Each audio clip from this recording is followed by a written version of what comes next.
My best friend in the military set me up for $55 million. I found out and ended him myself. They came at dawn, boots pounding like thunder against the thin walls of my quarters. I was still half asleep when the door exploded inward and red lights flooded the room. Someone shouted my name. Another voice screamed for me to get down. I barely had time to raise my hands before I was slammed face first onto the floor. Cold cuffs bit into my wrists. A rifle pressed into my back. Rose Calder, a man barked, "You are under arrest for embezzlement of $55 million from a classified military fund." The words made no sense. My cheeks scraped the concrete as they dragged me up. My vision blurred, but through the chaos I saw him. Captain Reed, my best friend of 20 years. He stood behind the military police, arms folded, face empty. Not shocked, not angry, just calm. "Reed," I shouted, my voice cracking. "Tell them this is wrong." He didn't answer. He didn't even look at me. As the cuffs tightened, I screamed the truth that tore my chest apart. "You set me up. If you feel that punch in your gut, hit subscribe for more true revenge stories." They threw me into a steel interrogation cell that smelled like bleach and old fear. The door slammed shut, and silence wrapped around me like ice. Hours passed. No lawyer, no calls. Just a table, 2 chairs, and a single buzzing light above my head. When they came back, they brought papers. Bank statements, transfer logs, digital access records. Every document had my name on it, my clearance code, my signature. $55 million moved in clean, perfect lines. "This is impossible," I whispered. "I never touched that money." The officer leaned forward, eyes cold. "Captain Reed already gave his statement. He says you confessed." My heart dropped hard. Reed's name was spotless in every file. No transfers. No flags. No questions. Mine was soaked in red ink. I finally understood this wasn't a mistake. It was a design. Someone had copied my access, my habits, my timing. Someone who knew me better than anyone alive. As they stood to leave, one officer paused. "You should have thought twice before betraying your own unit." The door closed. I sat shaking, realizing the trap had been built long before today. They tried to break me slowly. Sleep deprivation. Threats whispered like poison. They said I'd lose my rank, my pension, my name. They promised a dishonorable discharge that would follow me to the grave. I was older, closer to retirement than glory, and they knew it. In the dark, I replayed my life with Reed. The missions. The blood. The nights we drank cheap coffee and swore we'd always protect each other. He once pulled shrapnel from my shoulder with shaking hands and said, "I've got your 6, Rose." Always. That memory hurt worse than the bruises. One night, after hours of silence, an officer leaned close enough for me to smell his cologne. Expensive. Familiar. My stomach twisted. I'd smelled it before. On Reed. I lifted my head and whispered, barely audible, "Then why do I smell your cologne on my arresting officer?" He froze for half a second. Just enough. Then he smiled and walked out. Alone again, I understood the truth. Reed wasn't just watching this happen. He was directing it. I met Reed in a desert so hot it melted time. We were both younger then, still believing in clean lines between right and wrong. During our first firefight, I dragged him behind a burned-out vehicle while bullets chewed the sand. Later, he returned the favor, pulling me from rubble with blood running into his eyes. After that, we were inseparable. Brothers in arms, they called us, even though I was a woman old enough to be his sister. We shared scars, secrets, and the quiet promise that neither of us would ever stand alone. Years passed. Promotions came. So did dreams. Reed talked about life after service. Private security, he said. High-end. Ethical. We build something together. I believed him. I trusted him with my future. One night, over drinks, he smiled like he had a gift. "I want you to meet someone. An investor. Smart. Connected." Her name was Claire. As he said it, something in his eyes shifted. Just for a moment. I ignored it. That was my first mistake. Claire was impossible to ignore. Tall, sharp, confident in a way that filled every room she entered. She said she worked as a liaison for a defense contractor. Her smile was slow, knowing, and aimed directly at me. Reed watched us like a chess player watching the board. She trusts you, Reed said later. Take her to dinner. Build rapport. I should have said no. I didn't. The restaurant was quiet. Candlelight softened her edges. She asked about my career, my fears, my plans after retirement. She listened like every word mattered. When she leaned closer, her voice dropped. Opportunity comes to those who trust, she whispered. That night blurred judgment and loneliness into something dangerous. We ended up in a hotel room that smelled like perfume and rain. It felt reckless. Alive. I woke up alone. By morning, alarms were screaming across the base. $10 million had been transferred overnight from a restricted fund. Time-stamped. Authorized. Under my clearance code.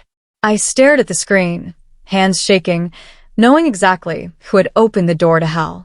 That night replayed in my head like a crime scene I couldn't escape. Claire's fingers on my wrist. Her voice promising trust. The way she watched me fall asleep like she was memorizing my face. I checked the logs again and again, hoping to find a flaw.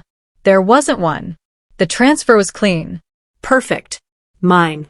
I went straight to Reed. My hands shook as I told him everything. The dinner, the hotel, the money.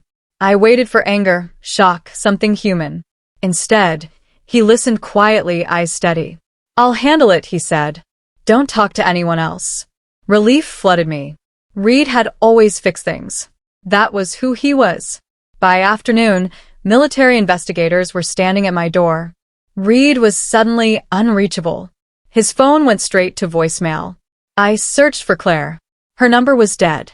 Her email bounced back. The hotel had no record of her last name. By nightfall, I was in cuffs. Claire vanished. Reed vanished. And my life followed them into the dark. The court-martial moved fast, like it had somewhere important to be. I was given a public defender, who avoided my eyes. Evidence stacked up neatly against me, as if it had been waiting. Every log matched. Every signature aligned. Then Reed took the stand. He looked calm. Polished. He spoke like a man telling an unfortunate truth. He said I'd been acting erratic. That I'd complained about being overlooked. That I'd joked about being untouchable because of my clearance. Each word sliced deeper than the last. I searched his face for a crack. A flicker of guilt. There was nothing. When the judge raised the gavel, my chest went hollow. Sentence, he said, 15 years in military detention. The sound echoed forever. As they led me away, Reed didn't look back. Not once. I realized then that betrayal wasn't loud. It didn't scream. It sat quietly, wearing the face of someone you trusted and watched you disappear. Prison stripped time of meaning. Days bled together under fluorescent lights that never fully dimmed. I learned silence. I learned how to sleep with one eye open. I learned how quickly respect vanished when your name was dragged through mud. Letters I wrote came back unopened. Friends disappeared. My wife left quietly, signing papers without a visit. I couldn't blame her. Loving a convicted traitor wasn't easy. 2 years passed that way. One night, a guard slipped something into my hand during count. A folded note. Just 6 words. She's with Reed now. I stared at the paper until it blurred. Claire. Reed. Together. Free. That night, something hardened inside me. Not hope. Not anger. Purpose. They hadn't just stolen my freedom. They'd built a life on it. And someday, I promised myself, I would make them choke on every stolen breath.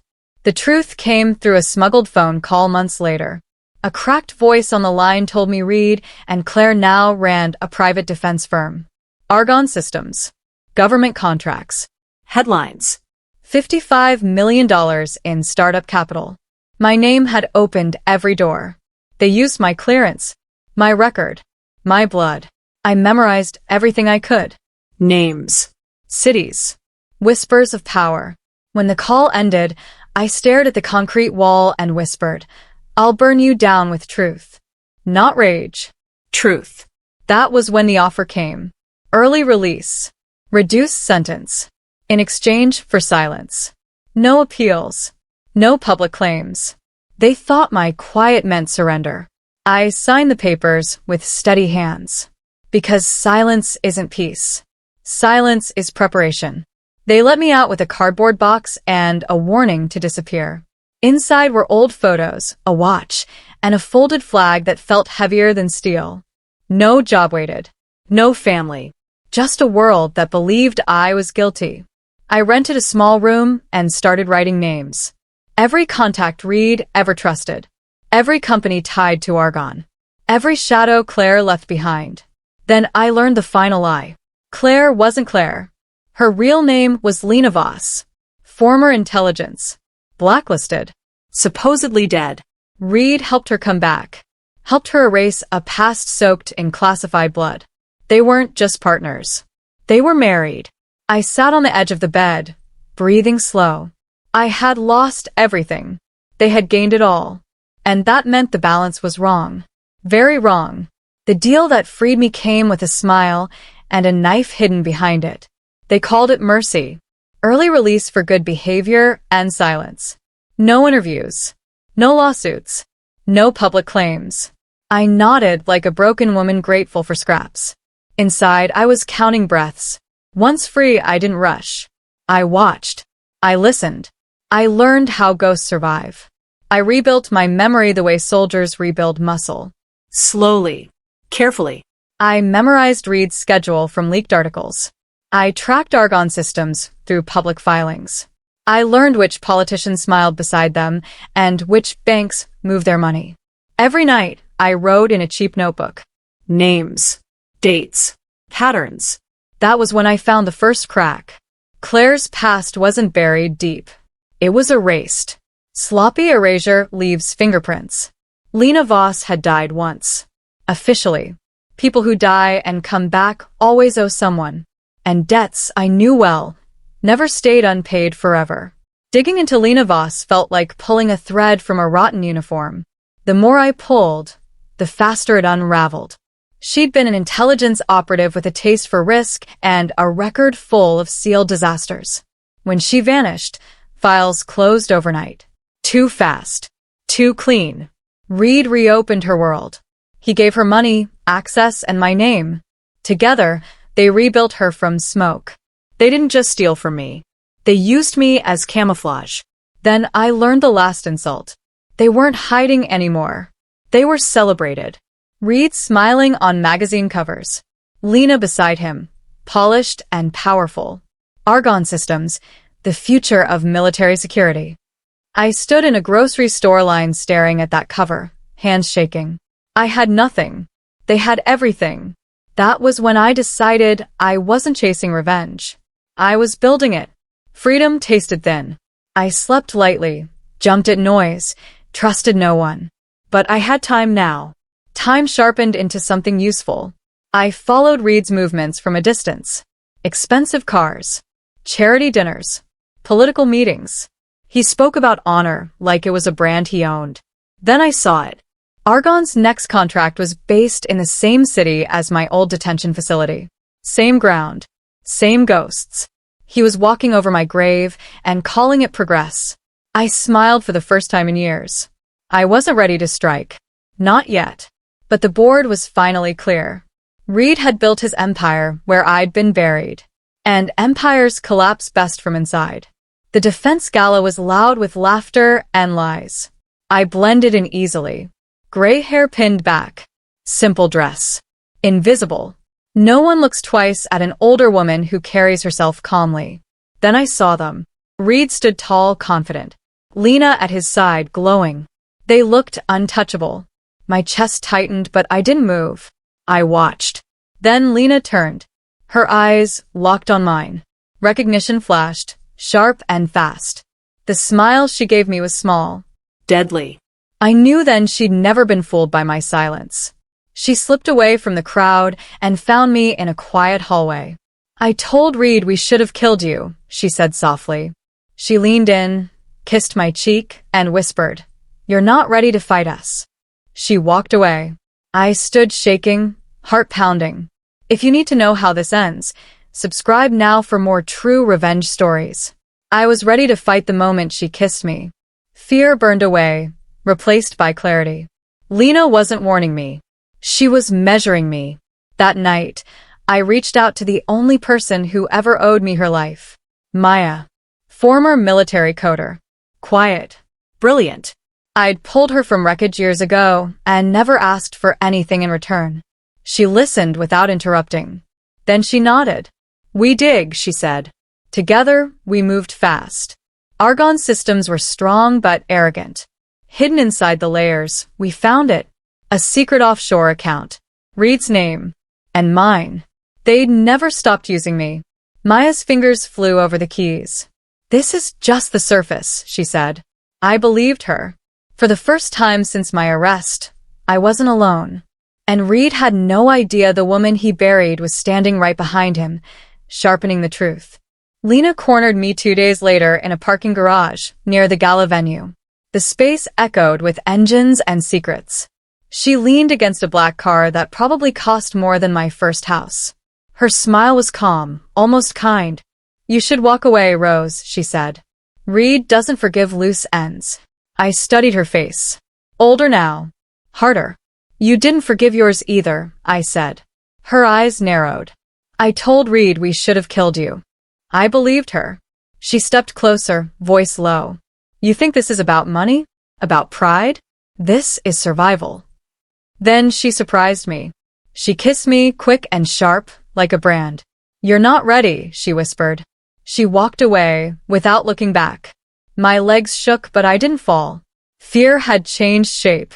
It wasn't paralyzing anymore. It was fuel. That night, I told Maya everything Lena said.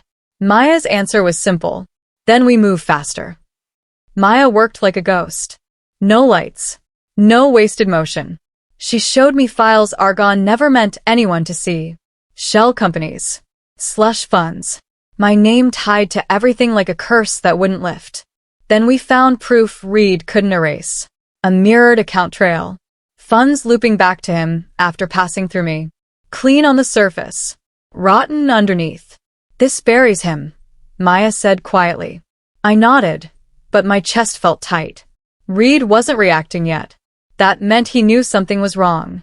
2 days later, he reached out. A message. Polite. Friendly. "Let's talk. Make things right." He invited me to a private dinner. A neutral place. Quiet. I knew it was a trap. I went anyway. At the table, under the white linen, sat a gun. Reed smiled like nothing had changed. "Stay away from my wife," he said softly, "and I'll erase you." I laughed. "You think this is about her?" His phone buzzed. He looked down. His face drained. It was a photo of Maya. I ran. Not blindly. Strategically. But I was too late. They said Maya's death was a suicide. Clean apartment. No struggle. No note. I knew better. I stood at her grave, hands shaking, rain soaking through my coat. "I'll end you," I whispered into the earth. That promise changed everything. Grief burned into focus. I stopped hiding. I broke into Argon's archives like a woman with nothing left to lose.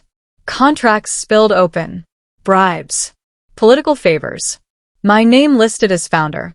Then I saw it. A file stamped red. Top secret, Project Voss. It wasn't theft. It was treason. Weapons testing on civilian land. Covered up as training. Deaths hidden under paperwork. I copied everything and leaked it anonymously. The media buried it. Reed went public, smiling. Called me bitter. Unstable. A liar. The world believed him. Then a reporter called. "I believe you," she said. Hope flickered. Briefly. The reporter wasn't real. She led me into a staged arrest that collapsed when I fought my way out. I disappeared that night. New hair. New name. New silence. If they wanted war, I would give them one they couldn't see coming. I rebuilt myself piece by piece. I fed small truths to Reed's allies. Quiet doubts. Forged trust cracks. One investor pulled out. Then another. Then Lena's assistant contacted me. I know what they did to you, the message read. She sent documents. Real ones. Forged signatures. False contracts. Reed's handwriting everywhere. I sent copies to investors anonymously. Argonne stock crashed overnight. Then I learned the final weakness. Lena was having an affair. A senator tied to Argonne's deals.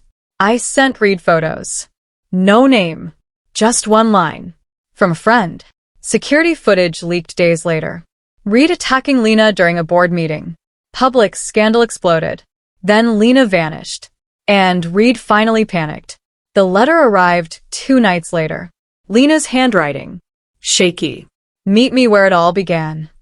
The hotel room smelled the same. Old perfume. Old lies. Lena sat on the bed, hollow-eyed. She confessed everything. Reed killed Maya. Tried to kill her too. She handed me a flash drive. This ends him. She kissed me once, softer than before, and left. The drive held proof of global arms laundering. Assassinations. Names that shook governments. I sent it to Military Internal Affairs. Anonymous. Clean. They arrested Reed on camera days later. Headlines screamed. He was out on bail within a week. You thought you won, he texted me. Now I come for you.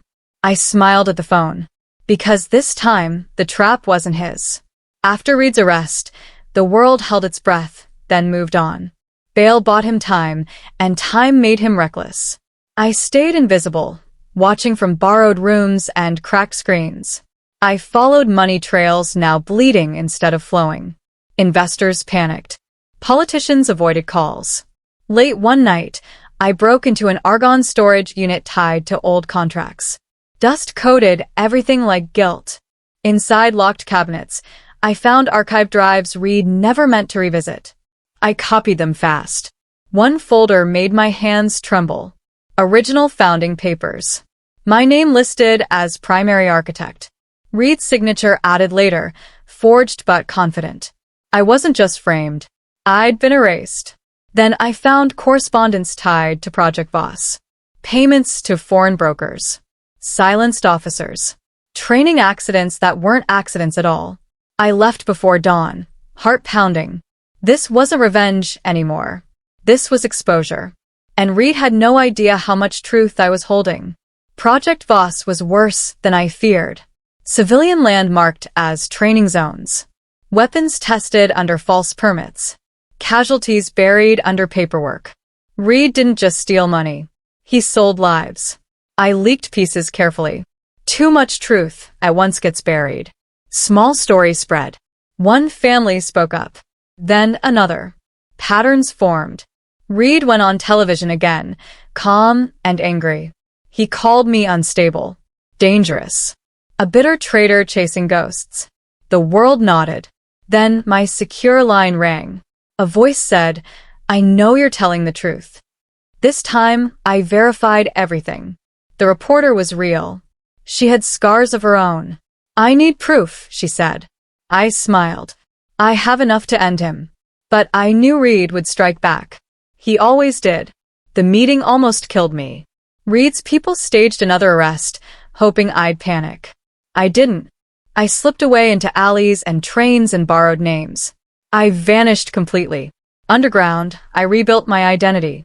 New look. New habits. New allies. I started dismantling Reed's world quietly. Feeding doubts to board members. Whispering truths to aides. Then Lena's assistant reached out again. I can't live with it, she wrote. She sent files showing Reed forging signatures, bribing officials, threatening witnesses. I forwarded them anonymously to investors. Argonne stock collapsed in a single afternoon. That night, Reed smashed his office. Cameras caught everything. Public sympathy evaporated. Lena vanished from sight. Reed was alone now. And desperate men make confessions. The letter came by courier. No return address. Lena's handwriting. Meet me where it all began. The hotel room felt smaller than before. Lena looked broken, older than her years. She told me Reed killed Maya. That he planned to kill me too. She handed me a flash drive. "This is everything," she said. When she left, I knew she wouldn't come back. The drive held proof that could shatter governments. I sent it to Military Internal Affairs. Anonymous. Clean. Reed was arrested again. Cameras everywhere. But power bends rules. He was out within days. "You thought you won," he texted. "Now I come for you." I replied with a single message. "Come alone." The final trap was set. I chose the place. An abandoned airfield where Reed and I once trained under open skies. I told him I'd trade silence for money. He believed me. Arrogance always believes. Hidden cameras streamed live to international authorities. I stood in the rain, calm. Older. Stronger. Reed arrived angry and wild. "You ruined everything," he screamed. I said nothing. He bragged instead. About framing me. About Maya. About how easy it was to destroy a trusting woman. Then he heard the click. His face collapsed as he realized the truth. The world was listening. Reed's empire didn't fall all at once. It cracked, then split, then collapsed inward like rotten wood. After the recording went live, investors froze accounts within hours. Contracts were paused. Allies stopped answering calls. I watched it unfold from a quiet room, hands steady for the first time in years. Lena's assistant sent one last message. "He's panicking." Good. I fed more evidence into the stream. Emails. Signatures. Payment trails. Each piece small enough to be undeniable, large enough to hurt. Reed tried to fight back publicly, but every word he spoke only confirmed the truth. By morning, Argonne Systems was bleeding. I wasn't smiling. Revenge wasn't joy. It was balance. For years, Reed controlled the story. Now the story controlled him. And I was done hiding. The affair ended Reed's last illusion of control. The photos reached him late at night. I imagined his hands shaking, rage cracking through his perfect image. He confronted Lena publicly. Cameras caught everything. His screaming. His hands on her arms. The board meeting dissolved into chaos. The next day, Lena disappeared. The world asked questions Reed couldn't answer. I stayed quiet. Silence let truth echo louder. Inside, I felt something loosen. Not forgiveness. Not peace. But the release of carrying a weight too long. Reed was unraveling exactly how he'd unraveled me. Slowly. Completely. The letter arrived 3 days later. Lena's handwriting again. "Meet me where it all began." I went because I needed closure, not trust. She looked older. Smaller. She told me Reed killed Maya. Tried to kill her too. Fear finally cracked her armor. She gave me the flash drive and vanished into the night. I didn't chase her. Some ghosts choose survival. I chose truth. I received the letter 2 nights later, slipped under my door without a sound.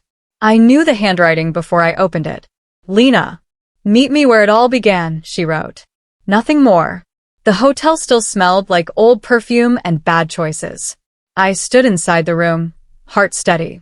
She sat on the bed, thinner now, eyes hollow, hands shaking. "Reed killed Maya," she said, when she wouldn't stop digging. The words landed heavy, but I didn't cry. I'd already buried my tears. She told me Reed tried to kill her too. How fear finally broke her loyalty. Then she handed me a flash drive. "Everything is on this," she whispered. "Names. Orders. Proof." She kissed my cheek once, softer than before, and left. I didn't follow. Some ghosts run. Some ghosts stay and fight. I slid the flash drive into my pocket and knew the end had finally begun. I didn't sleep that night. I copied the flash drive 3 times and checked every file. It was worse than theft. Worse than betrayal. It was treason wrapped in contracts and lies. I sent the files anonymously to Military Internal Affairs and 2 foreign oversight groups. Clean paths. No trace.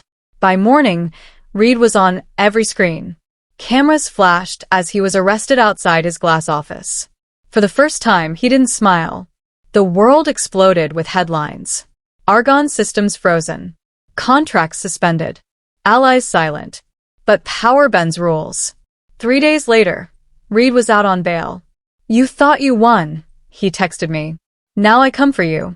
I stared at the message, calm and clear. Then I replied with one sentence. "Meet me alone, and I'll give you what's left."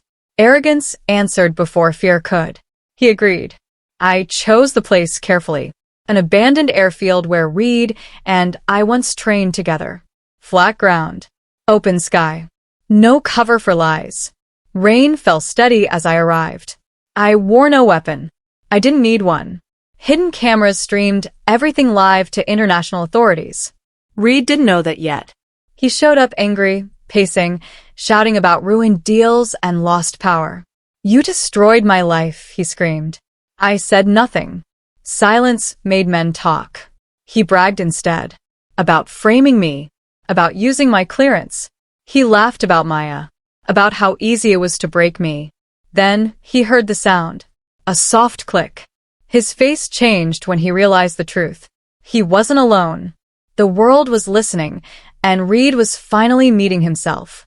The arrest came before the rain stopped. Black vehicles. Red lights. Cameras everywhere. This time, Reed fought, screaming lies that no one believed. The recording spread faster than he ever had. Investors fled. Politicians denied knowing him.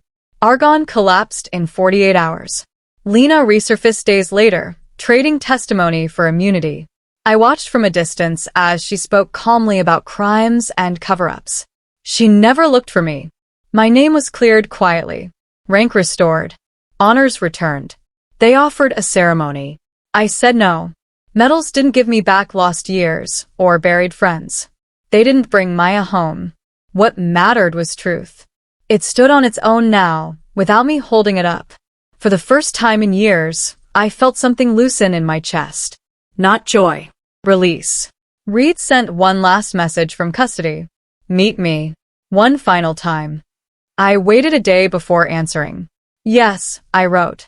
We met again at the airfield. Empty and quiet. No cameras. No rain. Just memory. He looked smaller. Older. "We were brothers," he shouted. "I trusted you." I met his eyes and spoke calmly. Brothers don't bury each other alive. A gun lay between us. Loaded. Waiting. I didn't touch it. Hours later, Reed was found dead. The report said suicide. I didn't correct them. I walked away before dawn, carrying nothing but breath.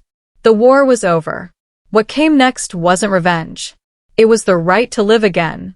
I met Reed because I needed to see the end with my own eyes. Not for him.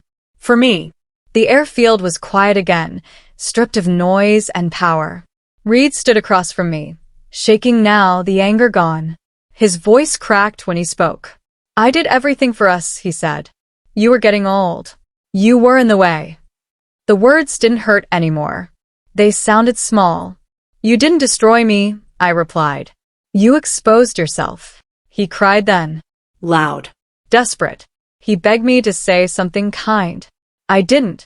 I turned and walked away before weakness could find me. I heard him yelling behind me, cursing the sky, the world, me. I didn't look back. Some endings don't need witnesses. They just need distance. By the time I reached my car, the man I once called brother no longer existed. Only consequences remained. They found Reed just before sunrise. Alone. The gun beside him. The report said suicide. I let it stand. Truth doesn't need decoration. News vans filled the streets, hungry for answers. I stayed invisible. No interviews. No statements. I had already spoken when it mattered. Argonne systems dissolved completely. Assets seized. Files locked. Names erased from doors. A powerful empire ended quietly, the way rot often does. I sat alone in a rented room, watching rain slide down the window. I expected relief. What I felt was stillness. Revenge hadn't filled me. It had emptied me. And in that emptiness, I finally had space to breathe. I slept that night without dreams. That alone felt like victory. Weeks passed before the official apology arrived. Typed. Polite. Late. They cleared my name in closed meetings and quiet documents. My record restored. Rank returned. They offered a ceremony with flags and speeches. I declined. I didn't want applause for surviving a crime committed by trust. I didn't want my pain turned into pride. Instead, I packed my things and left the city. No forwarding address. No explanations. I drove until the roads emptied and the sky opened wide. I stopped where no one knew my face or my story. For the first time in decades, no one needed anything from me. No orders. No loyalty. No sacrifice. Just time. I let the past settle where it belonged. Behind me, and I didn't carry it forward. Life returned slowly, like light after a storm. I learned how to sit without scanning exits, how to drink coffee without checking reflections. People ask questions sometimes. I answered with silence or half-truths. Both were enough. I rented a small house near the water. Mornings were quiet, evenings softer. One day, a letter arrived without a return address. Inside was a photo. Lena on a beach holding a child. She looked peaceful. Free. The note read, "Some ghosts deserve to live." I stared at it for a long time. Then I burned it. Not from anger. From understanding. Everyone chooses their escape. Mine was staying. I never went back to who I was before. That woman trusted too deeply. She believed loyalty protected you. I became someone steadier. Someone who knew truth didn't need permission. The world kept turning. New scandals replaced old ones. My name faded from headlines. I liked it that way. Some mornings, I walked along a quiet road as the sun rose. I felt older, yes, but lighter. Revenge didn't heal me. It didn't give back what was stolen. It exposed lies and let me step out of their shadow. And sometimes that is enough. Months later, I received one final letter. No name. No address. Inside was a single sentence written in careful ink. "You did what I couldn't." I knew it was from Lena. I didn't need proof. I sat at my kitchen table for a long time, the letter resting between my hands. Outside, the wind moved through the trees like a slow breath. Life was ordinary again. That felt strange. I thought about the woman I had been before the arrest. Strong, yes, but blind. I thought about Maya, about the trust one gave freely and the price it cost. I folded the letter once, then twice. I burned it over the sink and watched the ash drift away. Some stories don't need answers. Some truths don't need witnesses. I opened the window and let the smoke out. Then I made tea and sat quietly, letting the moment pass. The past stayed where it belonged. It no longer followed me. I walked down a quiet road at sunrise, hands in my pockets, breath steady. The sky turned soft shades of gold and blue. No alarms. No orders. No fear. For the first time in years, my life belonged only to me.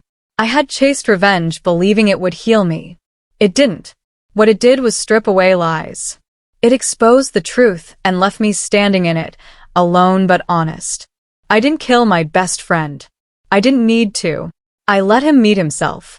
The woman who walked that road wasn't broken. She was finished carrying what never belonged to her. I kept walking as the sun rose higher, warming my face. Ahead was nothing dramatic. No victory parade. Just peace. And after everything that was taken from me, that was enough. If this story stayed with you, like the video, subscribe for more powerful revenge stories, and tell me in the comments what part hit you the hardest.